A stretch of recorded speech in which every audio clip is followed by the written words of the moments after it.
Halo, nama saya Diki Ahmad. Profesi saya sebagai event organizer. Itu pekerjaan saya yang cukup memakan energi karena jamnya itu tidak terbatas.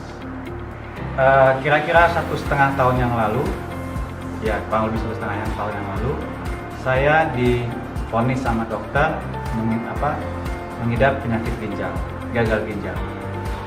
Pada saat itu saya sangat terpukul sekali karena pada dasarnya saya itu orang yang sangat aktif. Saya juga dulunya olahragawan, sehingga begitu dokter memvonis saya kena sakit gagal ginjal, rasanya wah luar biasa, seperti petir di siang bolong. Ketika saya menderita penyakit gagal ginjal, dokter menyarankan kepada saya untuk segera dilakukan cuci darah.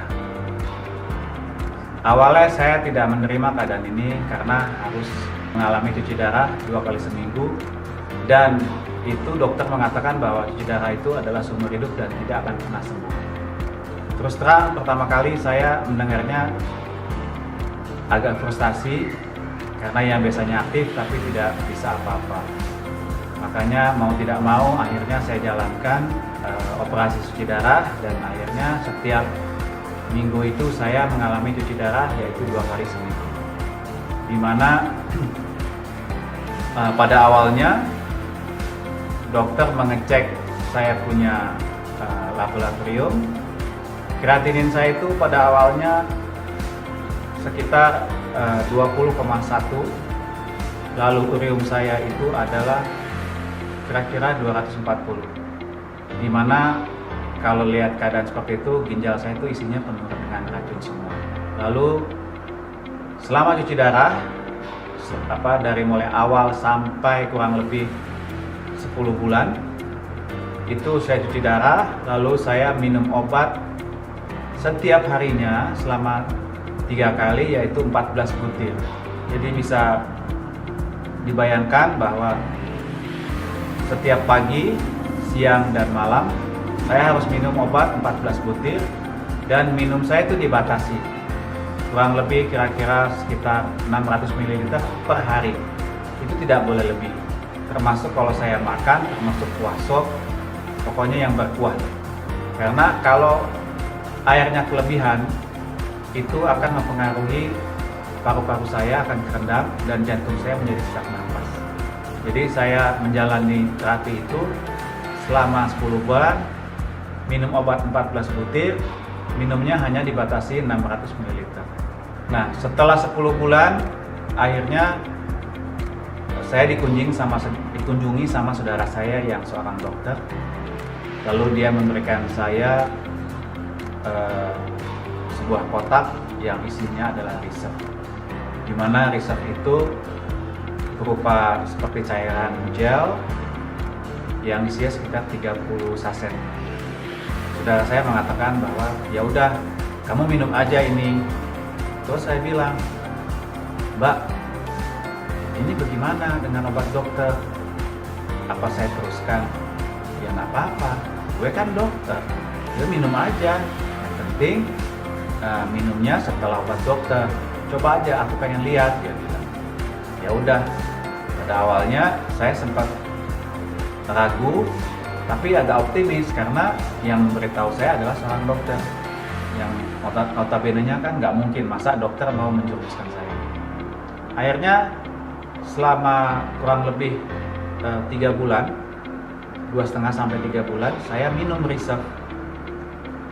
Di minggu-minggu pertama saya minum Reserve, itu saya langsung 3 sampai 4 saset per hari.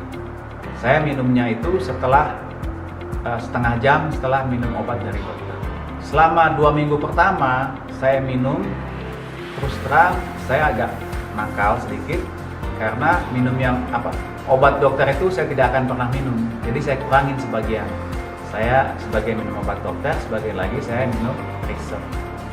Setelah menjalani 2 minggu, dokter hemodialisa saya yang di rumah sakit itu begitu saya cuci darah, dia datang ke ruangan saya, dia lihat di mesin cuci darah itu kan ada tabungnya. Tabungnya itu kalau di pasien lain itu warnanya merah tua, merah seperti darah ayam lah, hati ayam. Dia heran melihat tabung saya karena tabung saya warnanya itu merah muda, sangat muda sekali dan terang dan bersih. Terus dulu waktu awal saya cuci darah, setiap kali pulang cuci darah saya pasti lemas, saya pingsan. Kadang saya kalau melakukan sholat Jumat saya nggak kuat berdiri, lalu tiba-tiba pingsan, jatuh, dan pasti ditemani. Dan selalu langsung pulang dari rumah sakit, pulang ke rumah tidak kemana-mana. Setelah saya mengkonsumsi Reserve kurang lebih 2-3 minggu, dokter heran melihat saya karena dia lihat kok Pak Diki ini tidak pernah ada yang jemput lagi, dan saya betul-betul bangun dari tempat tidur itu segar, tidak pernah pusing lagi, dan saya setiap sholat Jumat sudah tidak pernah jatuh pingsan lagi. Dan kadang kalau pulang dari rumah sakit itu, kadang saya pulang sendiri, kadang naik motor, kadang naik busway. Jadi benar-benar saya tidak dijemput sama orang rumah saya. Terus terang saya heran karena kok jadi semakin kuat nih. Nah, pada akhirnya suatu ketika dokter karena melihat tabungnya merah muda, dia panggil saya, "Pak, besok Bapak kontrol ya, saya mau lihat hasil labnya." "Baik dok." Nah, keesokan harinya saya datang, saya periksa, saya kontrol, saya cek ambil darah, lalu saya tunjukkan hasilnya ke beliau. Terus dia kaget, dia bertanya kepada saya, "Pak Diki minum obat apa?" "Loh, kan dokter kasih saya obat 14 butir. Ya masa saya minum yang lain dok? Kan nggak mungkin saya minum lagi, kan saya juga nggak berani minum sembarangan." Terus dokter heran, "Kenapa dok?" saya tanya. "Enggak." Terus akhirnya saya ditunjuk bahwa kreatinin saya yang tadinya kurang lebih 20,3 sampai 21 itu begitu dilihat hasilnya menjadi 6,3. Lalu urium saya dari 240 turun menjadi 53. Terus dia heran, "Pak, biasanya urium kreatinin itu turunnya tidak seperti ini, pasti grafiknya turun naik dan tidak sejauh ini. Kalaupun turun sejauh ini itu butuh bertahun-tahun Pak." Tapi saya heran, kok Bapak 3 bulan sudah turun? "Benar Bapak tidak minum obat lain?" "Tidak dok, saya terpaksa membohongi beliau. Karena pernah sekali waktu saya minum Reserve, ketahuan sama beliau diambil. Dia marah karena, "Pak, ini kan tidak ada BP POM-nya." Sementara di Reserve itu BP POM-nya kan ada di bagian bawah dan dia tidak melihat.